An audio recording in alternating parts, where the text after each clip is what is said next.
Assalamualaikum warahmatullahi wabarakatuh. Kami dari kelompok 1 mata kuliah Kewarganegaraan yang beranggotakan saya sendiri, Edenia Septifain Sibongora dengan NIM F1C421015. Dengan saya Renita Parpazira dengan NIM F1C421029. Saya Siti Atika dengan NIM F1C421063. Saya Maesti Menalu dengan NIM F1C421001. Saya dan Primana Putra F1C421047. Baiklah, pada video kali ini kami akan menyajikan beberapa pendapat dari narasumber yang sudah kami wawancarai terkait hak dan kewajiban sebagai warga negara. Selamat menyaksikan.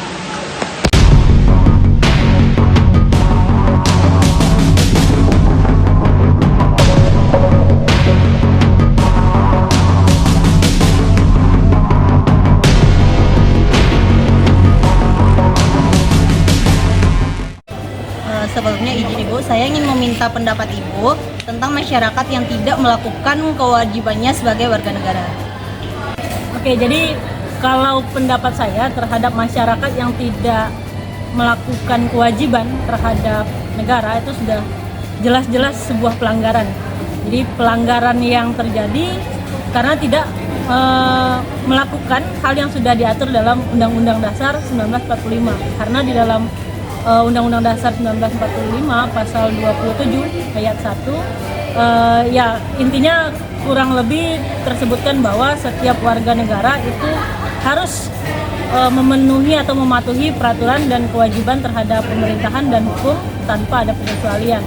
Artinya walaupun punya perbedaan status sosial, status ekonomi ataupun perbedaan lainnya, masyarakat warga negara Indonesia harus memenuhi kewajiban terhadap negara. Jadi kalau pendapat saya bagaimana yang tidak memenuhi yaitu pelanggaran, suatu kesalahan dan harus diberikan suatu sikap, misalkan punishment atau hukuman, kemudian teguran dan lain sebagainya. Mungkin dari saya. Jadi intinya menurut Ibu untuk masyarakat yang tidak melaksanakan kewajibannya sebagai warga negara itu merupakan suatu tindakan yang tidak bisa dibenarkan dan semestinya dikasih sanksi ya untuk menyikapi tindakan tersebut. Ya, seharusnya memang ada mungkin badan atau lembaga khusus yang memang melihat atau memastikan apakah warga negara ini sudah melakukan kewajibannya atau tidak. Misalkan kewajiban tadi membayar pajak itu kan sudah pasti kewajiban setiap warga negara. Kalau misalkan tidak membayar pajak, punishment-nya apa, hukumannya apa? Apakah tidak bisa atau tidak boleh menikmati atau memanfaatkan fasilitas umum yang memang harusnya dibangun dengan uang pajak? Atau batasan-batasan yang memang membuat masyarakat itu menjadi oh iya kewajiban ini harusnya dilakukan. Karena kalau misalkan dibiarkan saja, misalkan tidak ada pembatasan, tidak ada punishment, jadi ya akan semakin biasa saja orang yang tidak melakukan kewajiban terhadap negara. Jadi, seperti itu. Ya, baik. Terima kasih Bu atas tanggapannya. Oke. Halo. Oke, jadi di kesempatan kali ini saya ingin meminta pendapat Abang terkait hak dan kewajiban. Nah, pendapat Abang terkait hak dan kewajiban itu bagaimana? Menurut saya sih hak itu adalah hak adalah hal yang diperoleh setelah kita melaksanakan kewajiban. Itu baru mendapatkan hak kita. Kemudian sedangkan kewajiban itu ialah kewajiban yang seharusnya atau kita lakukan saat kita mendapatkan hak. Seperti halnya kita merawat buku setelah kita mendapatkan buku atas hak kita dan lain sebagainya. Nah, berdasarkan hal tersebut, Abang sebagai warga negara Indonesia sudah mendapatkan hak tersebut kan? Kebetulan sih usia saya kan masih 23, jadi mungkin sedikit kembali dari cerita masa lalu saat SMA tuh alhamdulillah saya mendapatkan hak kan atas yang hak yang telah dilakukan oleh pemerintah, yaitu sekolah sampai 12 tahunnya itu sampai SMA. Itu nah, hak tersebut meliputi kayak hak pemberian buku atau perpustakaan penunjang di sekolah, ataupun saya mendapatkan ilmu atas guru-guru yang telah mengajarkan saya. Kemudian kewajiban saya ialah sebagai belajar dengan sungguh-sungguh, kemudian merawat apa yang diberikan dari fasilitas sekolah seperti meja, mungkin bukunya, terus hal-hal sebagainya yang terkait di sekolah tersebut. Oke, berarti dengan kesimpulan bahwasanya abang sudah menerima hak dan kewajiban tersebut. Ya, sebagian besar sudah sih saat saya usia 23 tahun ini. Terima kasih bang atas waktunya. Ya, sama-sama. Apakah Bapak sebagai warga negara Indonesia sudah melakukan kewajiban Bapak? Boleh disebutkan contohnya? Oke, sebagai warga negara beberapa hal yang sudah kita lakukan ya. Pertama misalnya laporan SPT setiap tahunnya, kemudian yang kedua adalah pembayaran pajak. Seperti misalnya kita punya kendaraan bermotor atau pajak bangunan itu juga kita sudah bayarkan. Kemudian regulasi yang ada dalam konteks pemerintah. Sebagai contoh misalnya peraturan sebagai dosen, tridharma dan seterusnya, insya Allah juga sudah dipenuhi. Mudah-mudahan begitu. Baik, terima kasih Pak. Oke. Bagaimana pendapat Anda mengenai hukum di Indonesia kepada orang-orang yang melanggar hak orang lain serta tidak menjalankan kewajibannya sebagai warga negara? Untuk orang yang melanggar hak orang lain mungkin sudah diatur dalam undang-undang, dapat dilakukan tindak lanjut pidana oleh pihak-pihak yang berwajib. Dan untuk masyarakat yang tidak menjalankan apa aja? Kewajiban sebagai warga negara, ini menyebabkan adanya konflik sosial antara masyarakat. Misalnya untuk di forum-forum aja kita lihat beberapa kasus yang mana ada konflik di sana yang menyebabkan perseteruan antara masyarakat. Terima kasih. Baik, terima kasih atas jawabannya. Ini bang, bagaimana tanggapan abang terkait pembunuhan yang marak saat ini? Nah, seperti yang kita ketahui bahwasannya itu kalau pembunuhan itu kan tindakan yang merebut hak untuk hidup seseorang. Nah, bagaimana tanggapan abang? Oke, abang. Kebanyakan orang melakukan itu karena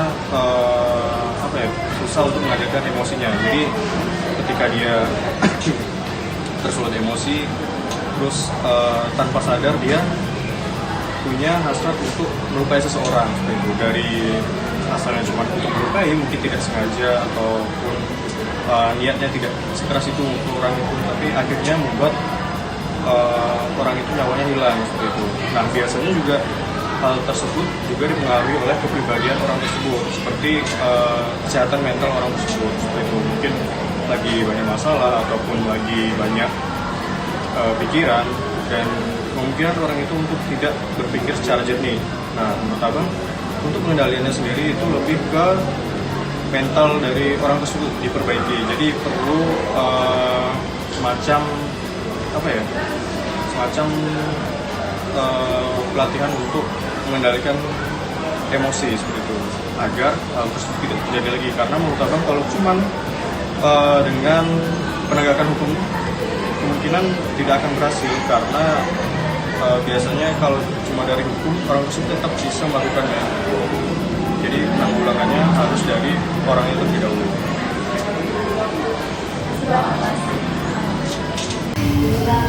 Jadi saya tuh mau menanyakan tentang hak dan kewajiban. Nah, pertanyaan saya di sini ingin menanyakan apa menurut abang yang menyebabkan ketidakseimbangan antara hak dan kewajiban itu? Sebab katanya keseimbangan antara hak dan kewajiban. Kita lihat dulu bagaimana kita sebagai warga negara itu berposisi sebagai apa. Misalkan kita sebagai warga negara saja atau sebagai pejabat, tentu hak dan kewajibannya itu berbeda, tidak sama kan. Contoh saja sebagai warga negara itu kewajibannya harus membayar pajak sehingga nanti akan mendapatkan haknya sebagai warga negara. Beda lagi dengan para pejabat, misalkan sebagai anggota DPR, tentu hak dan kewajibannya juga berbeda. Nah, menurut Abang, ketidakseimbangan itu terjadi antara hak dan kewajiban itu ya. Kalau hak sebagai warga negara itu kan hak yang harus didapat itu hak untuk mempertahankan diri, hak untuk berkeluarga, dan masih banyak lagi.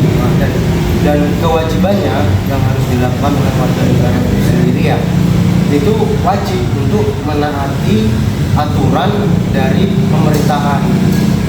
Nah, tentu juga ada kewajiban untuk membela negara, untuk mempertahankan kemerdekaan negara kan. Nah, itu keseimbangan itu terjadi karena kita sebagai warga negara memang masih banyak sekali antara hak dan kewajiban itu yang belum seimbang. Nah, itu terjadi karena banyak sekali ya peraturan dari negara ini yang misalkan membebankan kewajiban itu kepada warga negara saja, warga negara yang mungkin kurang mampu, gitu kan. Nah, itu tentu membuat banyak sekali ketidakseimbangan yang terjadi di dalam di warga negara. Dan itu Baik, Bu. Di sini yang ingin saya tanyakan tentang hak dan kewajiban itu sendiri mengenai apa penyebab terjadinya ketidakseimbangan antara hak dan kewajiban warga negara menurut pendapat Ibu sendiri. Menurut saya ya, salah satu penyebab terjadinya ketidakseimbangan antara hak dan kewajiban yaitu adanya mempertahankan dan meningkatkan pandangan hanya untuk kepentingan dan keuntungan sendiri. Egoisme juga tidak peduli dengan penentuan orang lain. Timbulnya sikap modernisasi di mana tidak saling menghargai antara hak orang lain. Akibatnya dalam hal itu berpendapat dengan yang lainnya. Baik, Bu, terima kasih banyak. Baik, yang ingin saya tanyakan itu adalah tentang kewajiban warga negara. Nah, apa yang terjadi jika warga atau masyarakat tidak memenuhi kewajibannya? Sebelumnya, kalau menurut pendapat saya ya, kita sebagai warga negara itu harus melaksanakan kewajiban kita. Misalnya dalam hal kecil seperti mematuhi lalu lintas atau ikut serta membayar pajak. Kalau misalnya kita sebagai warga negara tidak melaksanakan yang namanya membayar pajak, itu sama saja kita sudah merugikan negara, kita sudah menghalangi sumber pendapatan negara. Jadi kalau menurut pendapat saya, kita sebagai warga negara harus melaksanakan kewajiban kita sebagai warga negara. Baik, Kak, terima kasih. Sama. Apa saja hak yang telah Abang dapatkan dan kewajiban yang Abang telah lakukan? Baik, kalau untuk hak yang telah Abang dapatkan selama Abang hidup sebagai warga negara Indonesia, yang pertama itu mungkin hak untuk hidup. Itu untuk semua warga negara mungkin sudah mendapatkan hak untuk hidup seperti itu, baik itu dari keamanan ataupun sebagainya itu. Yang kedua itu hak kebebasan. Hak kebebasan baik itu untuk hak berbicara, hak untuk beragama, dan hak untuk berpendapat seperti itu. Misalnya untuk kewajiban yang telah Abang lakukan, yang pertama itu misalnya nih menaati Undang-Undang Dasar 1945, menaati Pancasila sebagai dasar negara, terus tuh untuk hal-hal kecil kayak membayar pajak seperti itu. Baik Bang, terima kasih. Sebagai warga negara yang baik, adakah Abang melakukan hak ataupun kewajiban sebagai warga negara? Kalau ada, dari saya tuh untuk mematuhi tata tertib yang ada di lingkungan ini, dan saya ikut membayar pajak motor setiap tahunnya. Demikian video dari kelompok kami. Semoga bermanfaat. Wassalamualaikum warahmatullahi wabarakatuh. Bye-bye.